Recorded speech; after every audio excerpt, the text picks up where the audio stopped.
Halo sobat semua, jumpa lagi dengan Denbagose Channel. Bagaimana kabar sobat semua? Sebelum kita mulai cerita ini, ayo silakan subscribe, like, komen, share dan nyalakan loncengnya untuk mendapatkan notifikasi terbaru ketika Mimin upload videonya. Dr. Stranger, bab 732 butuh dana. Ketika kotak itu terbuka, semua orang terbengong dan ekspresi wajah mereka terlihat begitu buruk saat ini. Kotak itu telah terbuka dengan cara pengenalan sidik jari. Ini menandakan kalau batu rubi ini adalah milik Thomas. Tadinya, Johan dengan tidak malu mengakui kalau dialah yang membeli batu rubi ini. Saat ini, kebenaran sudah terbongkar dan hal ini membuat Johan merasa begitu malu.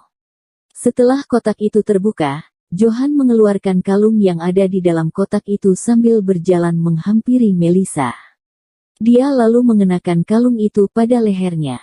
Kalung permata rubi itu sudah dikenakan di leher Melissa dan hal ini membuat Melissa merasa begitu terkejut. "Kak Thomas, apakah ini adalah hadiah untukku?" Thomas menganggukkan kepalanya, namun bukan aku yang membeli kalung ini. Aku mendapatkan kalung ini dari orang lain, semoga kamu tidak keberatan." Melissa merasa begitu senang. "Aku menyukai semua barang yang diberikan Kak Thomas, tentunya aku tidak akan merasa keberatan." Nana langsung berkata, "Orang lain yang memberi kepadamu. Siapa orang itu?" Nana merasa sedikit terbengong, dia sudah mencari informasi tentang identitas Thomas dengan jelas. Bagaimana mungkin Thomas memiliki uang untuk membeli kalung semahal ini? Thomas pun berkata, "Aku menyembuhkan salah satu pasien di rumah sakit dan aku mendapatkan kalung ini darinya." Tentunya, penjelasan ini juga ia tujukan kepada Melissa. Nana merasa sedikit lega, dia lalu berkata dengan nada yang dingin, "Ternyata seorang dokter juga bisa menerima sogokan seperti ini. Aku bahkan mengira Karnu membeli kalung ini dengan uangmu sendiri." Intinya di mata Nana, Johan lebih hebat dibandingkan dengan Thomas dan baginya, Thomas tidaklah cocok dengan Melissa. Seorang dokter hanya akan tetap menjadi dokter hingga dirinya tua nanti. Meskipun ekonomi dokter tidaklah miskin, namun juga tidak akan sekaya yang diharapkan. Namun orang yang bekerja di bidang bisnis memiliki peluang untuk menjadi kaya dan memiliki masa depan yang cukup cerah. Mungkin Johan akan menjadi pengganti Bill Gates selanjutnya. Ekspresi wajah Lydia terlihat begitu pucat, dia tidak menyangka kalau batu rubi ini memanglah milik Thomas. Bocah ini sangatlah beruntung karena bisa mengobati pasien yang kaya dan mendapat hadiah semahal ini. Tetapi, kekayaan yang didapat berdasarkan keberuntungan tidaklah begitu stabil. "Sudahlah Melissa, bukankah kamu masih harus pergi bertemu dengan klien?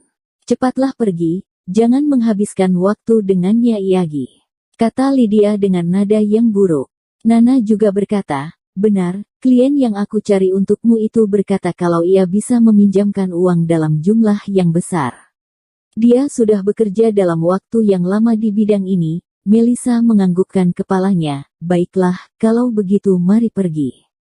Jangan membuat dia menunggu lama." Thomas terbengong, "Kamu butuh dana?" Melissa menganggukkan kepalanya, "Belakangan ini, ada sedikit masalah di pasar luar negeri, aku butuh sedikit dana untuk diputar.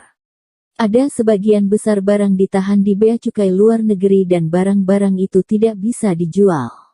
Oleh karena itu, dana perusahaan juga tidak kembali, hal ini menyebabkan perusahaan kekurangan begitu banyak dana." "Berapa banyak uang yang dibutuhkan?" Setelah mendengar pertanyaan Thomas ini, Nana pun berkata dengan tatapan yang penuh hina, "Apa gunanya kamu menanyakan ini?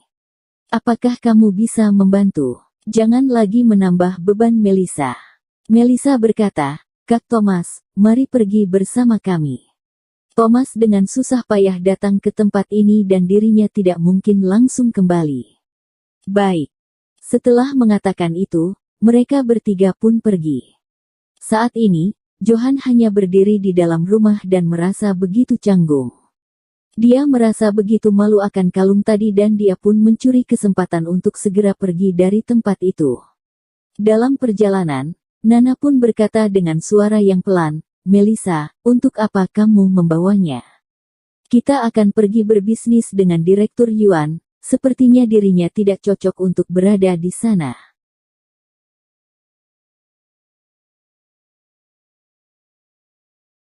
Dr. Stranger, Bab 733 Direktur Yuan. Melissa tidak menghiraukan hal itu, apa yang tidak cocok. Kita pergi untuk berbisnis, di mana tempat yang telah dijanjikan. Nana merasa begitu tidak berdaya, di Jet KTV. Melissa mengerutkan keningnya, kenapa harus di tempat seperti itu? Nana berkata, tidak ada pilihan lain, bos besar itu menyukai tempat seperti itu. Sudahlah. Lebih bersabar salah. Setelah beberapa saat, mereka bertiga pun tiba di ruangan VVIP pada KTV tersebut. Setelah membuka pintu tersebut, mereka melihat begitu banyak gadis sedang duduk di dalam sana. Semua gadis itu mengenakan rok mini dan juga sepatu hak tinggi yang membuat mereka terlihat begitu seksi dan cantik. Direktur Yuan duduk di tengah-tengah dan memeluk gadis-gadis tersebut di kedua sisinya sambil mendengar suara merdu dari salah satu gadis yang sedang bernyanyi. Setelah mereka bertiga masuk, gadis itu menghentikan musik dan mata Direktur Yuan terlihat bersinar setelah melihat keberadaan Melissa di sana. Dia pun melepas gadis yang ada di dalam pelukannya sambil menghidupkan sebatang rokok. Lalu tersenyum dan berkata, "Apakah ini adalah CEO Zhu yang ingin meminjam uang padaku?" Nana menganggukkan kepalanya, "Benar, Zhu Pharmaceutical Co., Ltd. adalah salah satu perusahaan yang sangat terkenal di kota Donghai. Melissa adalah CEO perusahaan dan ini adalah Direktur Yuan yang memiliki nama asli Robbie Yuan." "Salam kenal Direktur Yuan." "Salam kenal, CEO Zhu sangatlah cantik." Setelah menatap ke arah Melissa, Robbie pun menatap kembali gadis-gadis yang ada di sisinya dengan tatapan yang hina. "Sudah, keluarlah kalian." Gadis-gadis itu tidak memiliki pilihan lain dan hanya bisa meninggalkan ruangan tersebut. Setelah mereka pergi, Robbie pun tersenyum sambil menepuk tempat duduk yang ada di sisinya. "Mari CEO Zhu, silahkan duduk, L." Meskipun Melissa tidak begitu menyukai tempat ini, namun dia tetap harus duduk demi bisa berbisnis dengannya. "Direktur Yuan, sebagian besar produk dari perusahaan kami sedang ditahan di bea cukai luar negeri." Tidak menunggu Melissa selesai berbicara, Robbie langsung memotong pembicaraannya, "Jangan tergesa-gesa, kita boleh membahas hal ini secara perlahan. Apakah CEO Zhu bisa bernyanyi? Bagaimana kalau kamu bernyanyi satu lagu untukku?" Melissa menggelengkan kepala karena dia tidak bisa bernyanyi dan tidak ingin bernyanyi. Nana tersenyum dan berkata, "Direktur Yuan, aku bisa bernyanyi. Bagaimana kalau aku bernyanyi untuk kalian dan kalian mengobrol saja?" "Baik, bernyanyilah."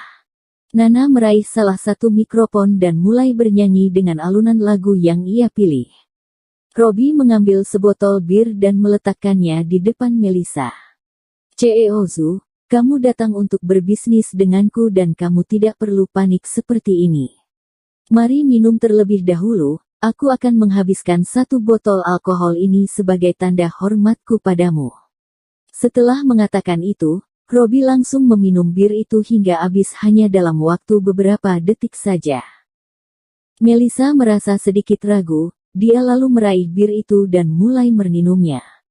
Minum alkohol merupakan sebuah hal yang sangat wajar ketika berbisnis. Sebagai seorang direktur, kemampuan meminum alkohol yang dimiliki Melissa masih tergolong lumayan baik. Namun dia merasa sedikit aneh jika harus berbisnis di dalam KTV. Setelah meminum beberapa teguk bir itu, Melissa pun meletakkan botol bir tersebut dan mulai masuk ke dalam topik pembahasan. "Direktur Yuan, saat ini perusahaan kami membutuhkan dana sebesar 200 M dan dana ini harus tiba di rekening kami dalam waktu 1 minggu. Pihak bank juga membutuhkan waktu setengah bulan untuk menyiapkan segala dokumen yang ada. Oleh karena itu, aku pun datang meminta bantuan kepadamu. Kamu boleh menelusuri perusahaan kami yang sangat terjamin ini. Produk kami juga sangatlah bagus. Robi mengeluarkan ponselnya dan menelepon asistennya untuk menelusuri hal ini. Sus Pharmaceutical Co., Ltd. sangatlah terkenal saat ini, tidak hanya di kota Donghai, perusahaan ini juga terkenal di seluruh dunia. Apalagi produk mereka yang begitu laku terjual di luar negeri. Robi menganggukkan kepalanya, bagus, perusahaanmu memanglah terkenal, tidak masalah bagiku untuk meminjamkan uang pada kalian. 1.200 M, harus dibayar dalam 20 hari dengan bunga sebesar 60 M. Namun karena CEO Zhu yang meminjam uang ini, aku tidak lagi meminta bunga ini. Namun dalam 20 hari ke depan, kamu harus segera tiba di hadapanku setiap kali aku membutuhkanmu. Bersambung. Terima kasih kepada kalian yang telah menonton video ini. Jangan lupa tekan tombol subscribe-nya dan nyalakan notifikasinya untuk mendapatkan video-video seru lainnya dari channel Denbagose.